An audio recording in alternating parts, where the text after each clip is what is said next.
I can guarantee there will be a handful of people that want to access the Elden Ring DLC, but they have yet to kill both Radahn and Mohg, which are obviously the bosses required to be able to step foot into the Land of Shadows. Because yeah, there have been some stats that have been revealed to us that are very alarming. A lot of people have yet to kill Mohg. So that's going to be the purpose of today's video, just to tell you guys the best and fastest way to access these bosses and the most efficient way to kill them as well. Now, if you did want to make a brand new character to get ready and prepped up for the DLC, I did actually make a separate video going over everything in terms of just getting all the items and talismans that you need, getting a max level weapon, a decently leveled flask, and having both Radahn and Mohg killed in just a few hours. So if you did want to make a brand new character for the DLC, go check that video out. But first things first, we're going to start with Radahn. The way to access this boss is to first step foot into the Outest Plateau, because once you are in the Outest Plateau, it will actually trigger the Radahn festival in the Red Main Castle, of which when you speak to Jaren, it actually will allow you to fight Radahn himself. And being that the DLC is going to be an end game level, you're going to need to have a maxed level weapon and probably be at around level 150, of which if you're at this level, Radahn is not going to be a challenging boss at all. He's just a mid-game boss. But if you still wanted tips for him, as soon as the boss fight starts, just get on your horse and run all the way back. Once you reach this weapon structure, he'll end up despawning. And once he despawns, it'll just skip the arrow phase entirely to where he just won't constantly shoot those arrows at you, which makes the first part of the fight a lot more manageable because all of his moves can just be dodged by just standing directly underneath him. Almost every single one of his combos, you can just stand directly underneath and you just won't get damage at all, and you're just free to hit him a whole bunch of times. There will be a couple of attacks here and there that he can hit you with, but there will be far and few. Now, when he buffs the first time, this is actually a very good chance to get an opening as well. You can just go directly behind him and just keep hitting his horse. And when he does the big gravity AoE attack, you can dodge that one pretty easily. I recommend dodging and staying in front of him, because if you are in front of him after he does do the AoE attack, it is guaranteed to do the follow-up, of which this follow-up also does give you a very long opening, of which once again, just walk behind him and just damage the horse. It'll basically be like free damage for like 5 whole seconds. Now, as soon as the second phase starts, as he just comes crashing to the ground,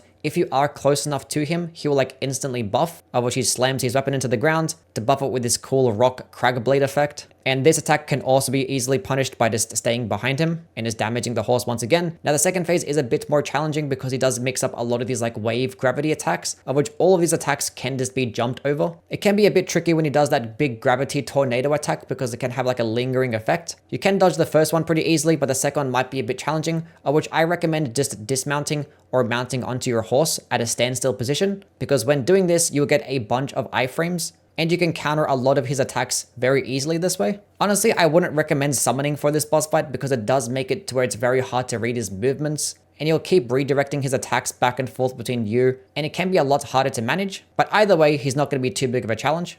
Now, as for Mohg, he is actually located at the Mohg Palace, of which there are 2 different ways to access this location. One at the consecrated snowfield via a teleporter, and 2 by doing VARRE's questline, of which he will give you an item that can just teleport you there directly. Now, to go via the consecrated snowfield method, you obviously need to have access to this location, of which will require this secret Erdtree medallion. The first half of the medallion is going to be after Commander Niall at Castle Sol. Once you beat him, you will get one half, and the other half is going to be at the village of the Albinurics. Once you go speak to Albus, which is going to be hiding in a pot, he will actually give you the second half. Then you can go take both of these halves to the Grand Lift of Rold, just past the Forbidden Lands, and when clicking left or right on the D-pad, it will give you the option to teleport to a secret location, of which is going to be the consecrated snowfield. Now, once you are at this location, you can just continue to just run forward, follow the main path, run straight, put a marker on where the map actually is, go pick up the map, and just keep running all the way through until you reach the last grace at the very top. Because from this location, it is very easy to go to where the teleporter is. You just keep heading southwest, and you'll know that you are close to the teleporter because an NPC will actually invade you. Just kill the NPC and just go through the teleporter, of which it will take you to Mohg's Palace, of which this area is somewhat small. You can just keep hugging the right side all the way through until you get to the stairs, and then this stairs location, you just follow the main path all the way to the very top, of which where Mohg actually is. Now, the secondary method to get to Mohg's Palace is going to be via VARRE's questline. Now, the first part of VARRE's questline is going to involve you having to kill one Great Rune boss, and then afterwards you go speak to Enya at the Round Table Hold, which is next to the 2 fingers.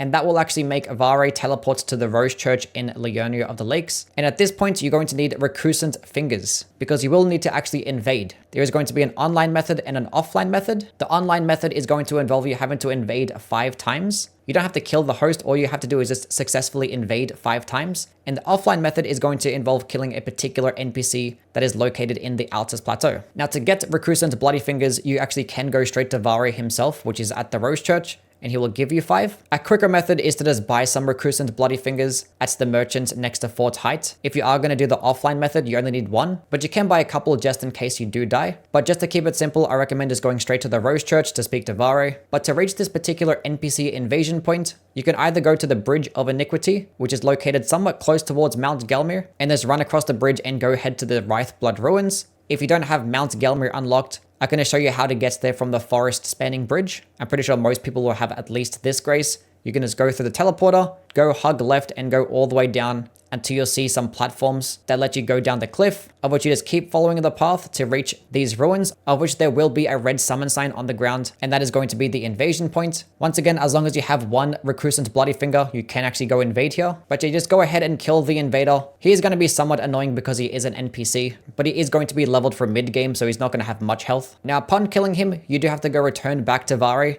at the Rose Church. You basically just exhaust his dialogue until he does give you this white cloth, of which you have to go soak in the maiden's blood. Now, if you didn't speak to VARRE before killing the invader, you will actually have to quit out the game and reload, and then he'll give you the cloth. Now, there are a few ways to actually soak this cloth in some maiden blood. One way is going to be at the Church of Inhibition. At this church, there is going to be a dead maiden on a chair. You can just go interact with it and it will soak in the blood. To get to this location, you can just go left from the Grand Lift of Dexter's Grace. Now, the quickest way to actually soak the maiden's blood is going to be killing Irina at the beginning of Weeping Peninsula. You just go teleport to this grace, run straight to her, and it'll just soak the cloth automatically. She doesn't really give you anything of relevance except for just like more storytelling and more lore-based dialogue, so don't feel bad about killing her. But after you do soak the cloth in a maiden's blood, you do once again return to VARRE, and then you just exhaust all of his dialogue. He'll chop off your finger, exhaust his dialogue again until you get the Pure Blood Knight medal. That'll just be on your inventory. You just go use that, and then it will teleport you to the Mohg's palace, put you right outside of the stairs, of which you can just go run all the way up the stairs, enter the cave. I recommend putting on a lantern or a torch, and just keep hugging right until you reach the end. Now, in terms of fighting Mohg himself, there are going to be plenty of ways to kill him very easily. Do keep in mind he is very weak to bleed, so a bleed type build is going to be best here. And also he is 80% resist to fire, so a fire based build is not going to go well. But if you do have a weapon that can be infused, just making it bleed infused and putting on Ashes of War like Spinning Strikes, Stormcaller, Spinning Slash, or Wild Strikes, any one of these ashes that can swing multiple times very quickly, can just result in him dying in like 10 seconds. He doesn't really stand a chance at all. If you do have a magic build, then using Comet Azure alongside the Cerulean Hidden Tier is obviously going to be a really good option.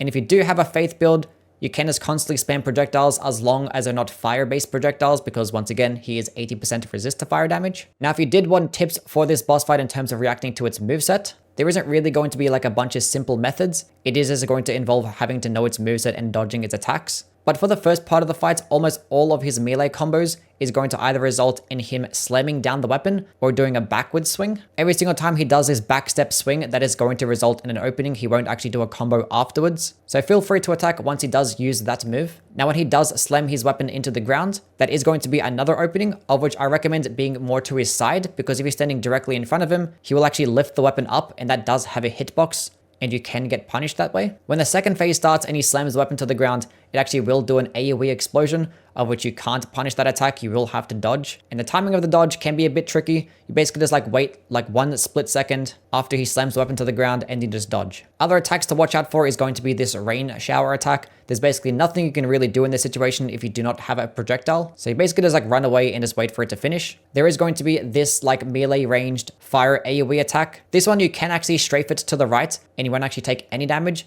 It is going to be a lot easier if you just try to dodge it. The timing for this dodge can be somewhat tricky because it does seem a bit delayed. So you do always have to dodge it later than you actually think. But after you do successfully dodge it, you can just strafe more to your right or his left, and that will result in an opening every single time. This is going to be like one of the best attacks to punish in both the first and the second phase. Now, periodically throughout the fight, he is going to constantly keep buffing. And for every single one of these times he does do this buff, you can just go to the right side or stay to his left, and every single one of those swings will miss, of which that is just going to result in a free opening every time. And when he does use his big knee heal attack that does a bunch of this bleed-based AoE damage, you can just heal through it. It is only going to require 2 or 3 heals. But better yet, you can go acquire the Purifying Crystal tier, because having this tier equipped and used is going to negate like 90% of the damage, and you're not going to get staggered as well. So you can freely attack throughout this entire animation.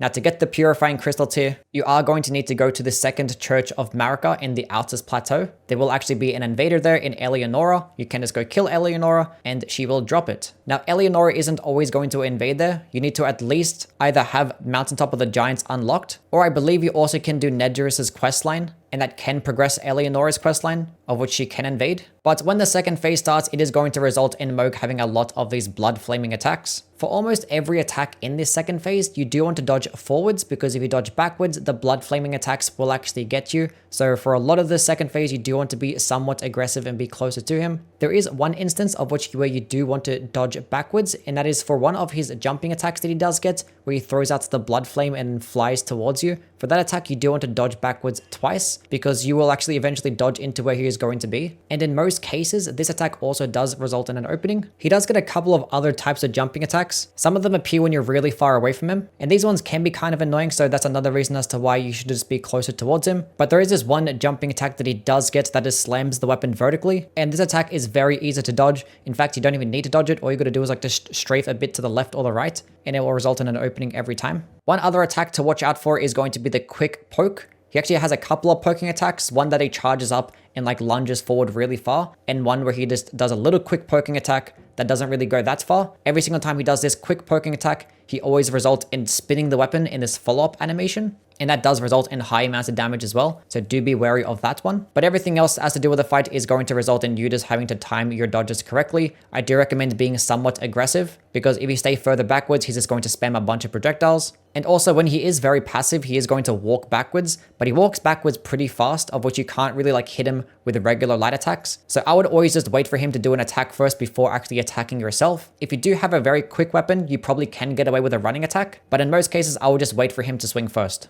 Now, there is going to be another method to cheese Mohg, like if you're having problems and you can't kill him for the life of you, there is going to be a way to kill him without having to fight him at all. Now, one, I do not recommend doing this method, because if you want to play the DLC and you can't kill Mohg, you're going to have a very tough time, because I can guarantee most of the bosses in the DLC are going to be harder than Mohg. But you do benefit a lot off cheesing him, because the cheese itself does actually despawn all the enemies in the entirety of Mohgwyn's palace, of which will actually kill them all, and it can result in like upwards of 800,000 runes. But the way to do this cheese is enter the boss fight, quit out, and upon reloading, don't teleport anywhere, just go head back down the elevator, run it towards the Grace, and there will be a little ledge of which you can jump off. Basically, just follow the path all the way to the end. If you do end up dying, then you will have to repeat the process again by entering the boss fog and quitting out. The jumping for the first part of this thing can be a bit tricky, but the rest of it is going to be very easy. Just follow the path all the way along until you reach this hole that's going to be in the ground, of which at this point I recommend equipping things like the gold scarab talisman